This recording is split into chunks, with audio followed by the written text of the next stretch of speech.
প্রিয় দর্শক আসসালামু আলাইকুম। আমি ডক্টর বজলুর রহিম রিপন আপনাদের সবাইকে জানাচ্ছি শুভেচ্ছা। প্রিয় দর্শক, আজকে আমরা এমন একটি বিষয় নিয়ে আলোচনা করব যে বিষয়টি বা যে রোগটি অনেক মানুষ এই সমস্যায় ভুগে থাকেন, সেটি হচ্ছে যে সায়াটিকার সমস্যা বা সায়াটিকা আর পেইন। তার আগে আমরা জানবো যে সায়াটিকা বিষয়টি আসলে সায়াটিকা হচ্ছে আমাদের কোমর থেকে একটি নার্ভ, সবচেয়ে বড় যে নার্ভটি শরীরের সেটি হচ্ছে সায়াটিক নার্ভ। কোমর থেকে বের হয়ে একদম পায়ের পিছন দিয়ে একদম পায়ের তলা পর্যন্ত চলে গিয়েছে যে বড় নার্ভটি, সেটাকে বলা হয় সায়াটিক নার্ভ। এবং এই সায়াটিক নার্ভ যখন কোনো কারণে ডিসফাংশন হয় বা চাপ পড়ে, তখন কোমরে থেকে ব্যথা একদম পায়ের নিচ পর্যন্ত চলে যেতে পারে এবং ব্যথার সাথে অনেক সময় পা ঝিঝি, অবশ অবশ, একটু ভারী ভারীও অনুভব করে। এবং এই ধরনের সমস্যা কিন্তু অনেক মানুষের মধ্যেই দেখা যায়।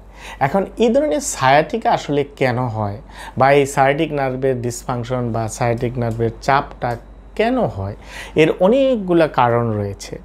যেমন কোমরে যে মেরুদণ্ডের যে হাড়গুলি রয়েছে, হাড়গুলির মাঝখানে যে জেলির মতো পদার্থ থাকে, যেটাকে আমরা বলি ডিস্ক, সেই ডিস্ক যদি কোনো কারণে স্লিপ হয় তখন বা সরে গিয়ে সায়াটিক নার্ভে চাপ দেয়, তখন সায়াটিকা হতে পারে। আবার অনেক সময় দেখা যায় যে সায়াটিক নার্ভ যে ক্যানেল দিয়ে বের হয়ে আসে, সেই ক্যানেলটা কোনো কারণে যদি ন্যারো হয়ে যায়, সে কারণেও নার্ভের মধ্যে চাপ পড়তে পারে, সেটাকে আমরা বলি স্পাইনাল স্টেনোসিস। সে কারণেও কিন্তু আমাদের এই ধরনের সায়াটিকার উপসর্গ দেখা দিতে পারে। তাছাড়াও অনেক সময় দেখা যায় যে আমাদের যে স্যাক্রিলিয়াক জয়েন্ট, সেই স্যাক্রিলিয়াক জয়েন্টের মধ্যে যদি কোনো ডিসফাংশন ঘটে, সেক্ষেত্রেও কিন্তু আমাদের সায়াটিক বা সায়াটিকার উপসর্গগুলো দেখা দিতে পারে। এবং আমাদের নিতম্বের ভিতরে বা গভীরে একটি মাসল বা মাংসপেশি রয়েছে, যেটিকে আমরা বলি পাইরিফর্মিস মাসল। এই পাইরিফর্মিস মাসলের ঠিক নিচ দিয়ে কিন্তু আমাদের এই সায়াটিক নার্ভটি প্রবাহিত হয়ে নিচের দিকে চলে গিয়েছে।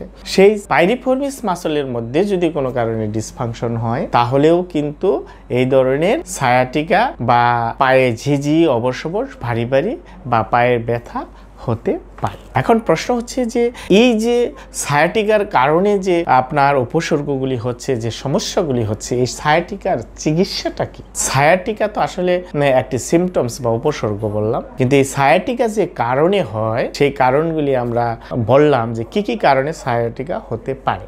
এখন আমরা যখন সায়াটিকার চিকিৎসা দিতে যাব, তখন আমাদের অ্যাসেসমেন্ট করে আমাদের দেখতে হবে যে এই সায়াটিকাটা কোন কারণে হচ্ছে। অনেকগুলো কারণ আছে, এর মধ্যে কোন কারণে তার এই সায়াটিক নার্ভটা ডিসফাংশন হয়েছে বা সায়াটিক নার্ভের মধ্যে চাপটা পড়েছে। আমরা যদি কারণটা আইডেন্টিফাই না করতে পারি, তাহলে কিন্তু প্রপারলি চিকিৎসা দেওয়া কঠিন হয়ে যায় এবং এই ধরনের সায়াটিকার যে উপসর্গগুলি আছে, সেগুলি দূর করা কঠিন হয়ে যায়। এক্সাক্ট কারণটা আমাদের অ্যাসেসমেন্ট করে খুঁজে বের করতে হবে এবং খুঁজে বের করার পর যদি আমরা প্রপার ট্রিটমেন্ট দিই, তাহলে খুব দ্রুত সময়ের মধ্যে এই ধরনের সায়াটিকার ব্যথা বা উপসর্গগুলো দূর করা সম্ভব। এর জন্য যেটি করা দরকার, যে সায়াটিকার ব্যথা কিন্তু শুধুমাত্র ওষুধ খেলেই আপনি সুস্থ হয়ে যাবেন এরকম নয়। এরকম হাজার হাজার রোগী আপনার এই সায়াটিকার ব্যথা নিয়ে ব্যথানাশক খেতে খেতে তাদের প্রচুর সময় নষ্ট হয়, কিন্তু ফাইনালি দেখা যাচ্ছে তিনি সায়াটিকার এই ব্যথা থেকে বা ঝিঝি, অবশ অবশ থেকে তিনি মুক্ত হতে পারেন না। এর পিছনের কারণ তার চিকিৎসাটা সঠিক হচ্ছে না। সায়াটিকার এই উপসর্গগুলি কিন্তু কনজারভেটিভ ট্রিটমেন্টের মাধ্যমেই প্রায় 80 থেকে 90% রোগী সুস্থ হয়ে যায়। এখন কনজারভেটিভ ট্রিটমেন্টের মধ্যে ব্যথানাশক ওষুধের পাশাপাশি সবচেয়ে গুরুত্বপূর্ণ যেটা, সেটি হচ্ছে ফিজিওথেরাপি করানো। এই ধরনের ব্যথার ক্ষেত্রে ফিজিওথেরাপি খুবই কার্যকরী একটি চিকিৎসা পদ্ধতি। বিশেষ করে manual therapy, soft tissue mobilisation, joint mobilisation, manipulation, sciatic nerve mobilisation বা গ্লাইডিং এক্সারসাইজ, যেটাকে আমরা নিউরোডাইনামিক বলি, এই ম্যানুয়াল থেরাপিগুলা আপনার এই ধরনের সায়াটিক নার্ভ সমস্যার ক্ষেত্রে সাংঘাতিক ভালো কাজ করে।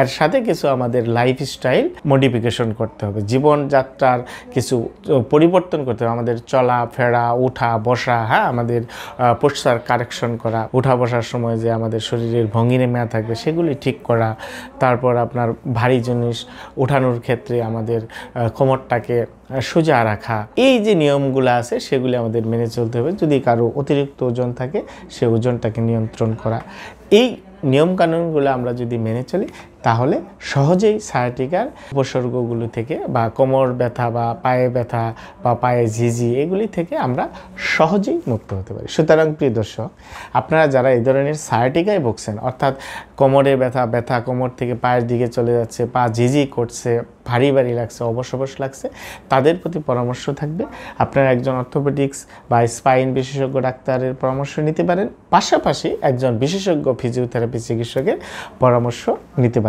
ধন্যবাদ সবাই।